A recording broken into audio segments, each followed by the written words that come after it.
Poverty is not just empty pockets. It's stress, fear, limited choices, and sometimes limited thinking. Some people are born into poverty. Others slowly adapt to it. And over time, poverty becomes more than a financial condition. It becomes a way of seeing life, a system, a mindset, a cycle. And in this video, we're going to talk about the uncomfortable rules of poverty, the habits, beliefs, systems, and realities that quietly keep millions trapped. Ready? Let's dive right in. Welcome to This Explainer. Today we're unpacking a really fascinating and, frankly, deeply complex topic based on some profound source material, the laws of poverty. We're going to dive right into the intricate mechanics of this, looking at exactly why the starting line in life is so unequal. We'll explore how psychological and systemic traps are built to keep people from moving up. So we're looking at the architecture of the trap, and more importantly, the keys to actually escaping it. Let's get right into it. Here's our roadmap for today. We'll hit the mindset of poverty, the systemic chains, behavioral traps, and finally, how to break free. Starting off with Section 1, the mindset of poverty, the internal trap. Our source material presents this really fascinating 50-50 split. It argues that poverty is actually 50% circumstance and 50% the acceptance of those circumstances as unchangeable. I mean, sure, it often begins with unchosen variables, right? Where you were born, your early environment. But the trap actually locks shut the exact moment a person accepts those circumstances as permanent. Once hopelessness enters the mind, growth just completely stops. Think about how we typically define that word.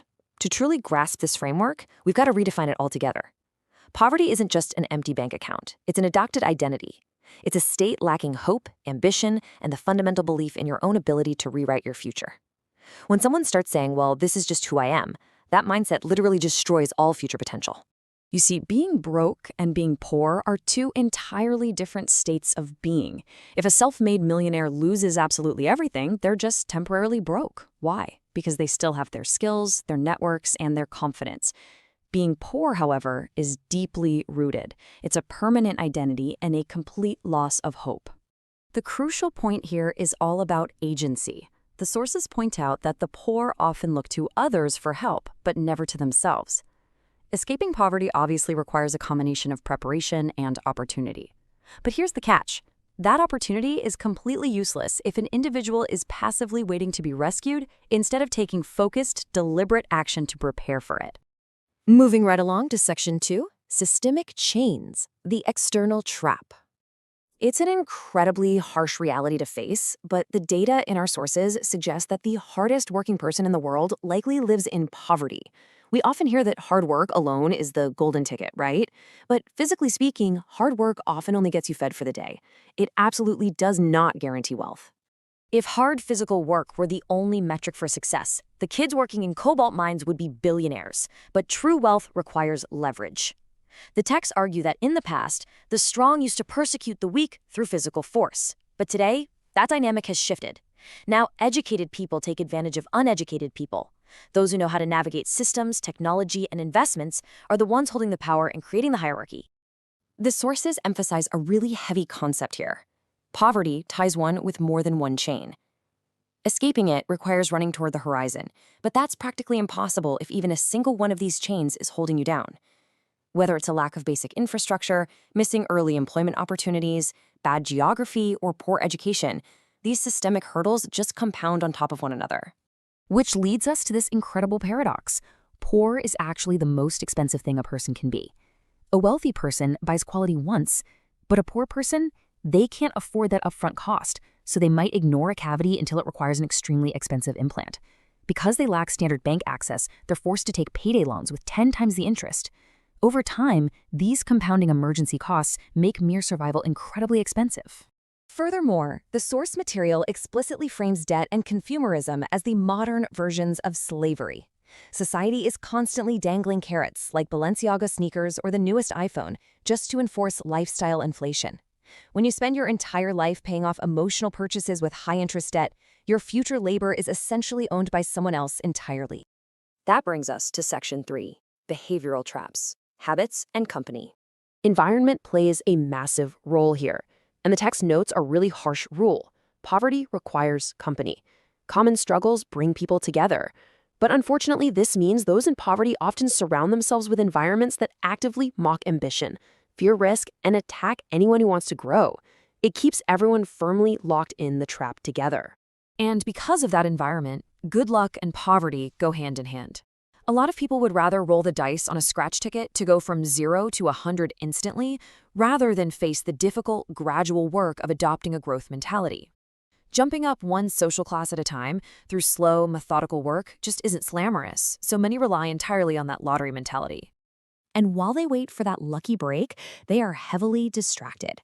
The sources make a really provocative argument here. Entertainment is how the rich keep the poor docile. Just like the ancient Roman Colosseum used bread and circuses to prevent revolts, today's endless scrolling, celebrity gossip, and video games act as empty entertainment. It pacifies ambition and silently extracts literal years of your life without you even noticing. But even if someone does get lucky, the sources warn that money flees the hands that don't work for it.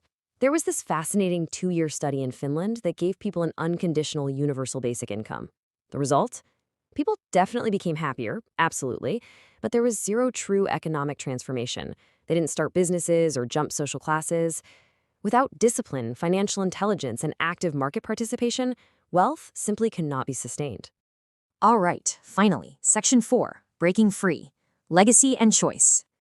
Generational poverty is a vicious cycle, largely because poor parents can't teach their children how to be rich.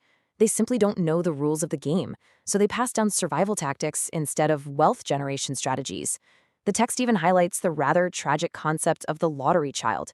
This is where families might have 10 children, hoping just one makes it big to save the rest, which, of course, only stretches their already limited resources even further. So how do we actually break this cycle? Through action. We've all heard the phrase, money doesn't grow on trees, right? Well, the sources argue that those who say money doesn't grow on trees have never planted anything. True wealth requires consistently planting the right seeds, skills, investments, and relationships, and then nurturing them with massive discipline and having the patience to actually wait for the harvest. This brings us to a very blunt assertion from the text. Dying poor is a choice. Obviously, you have absolutely no control over the circumstances, the geography, or the family you were born into. But how you spend the decades of your life to rewrite your ending, that is ultimately up to you.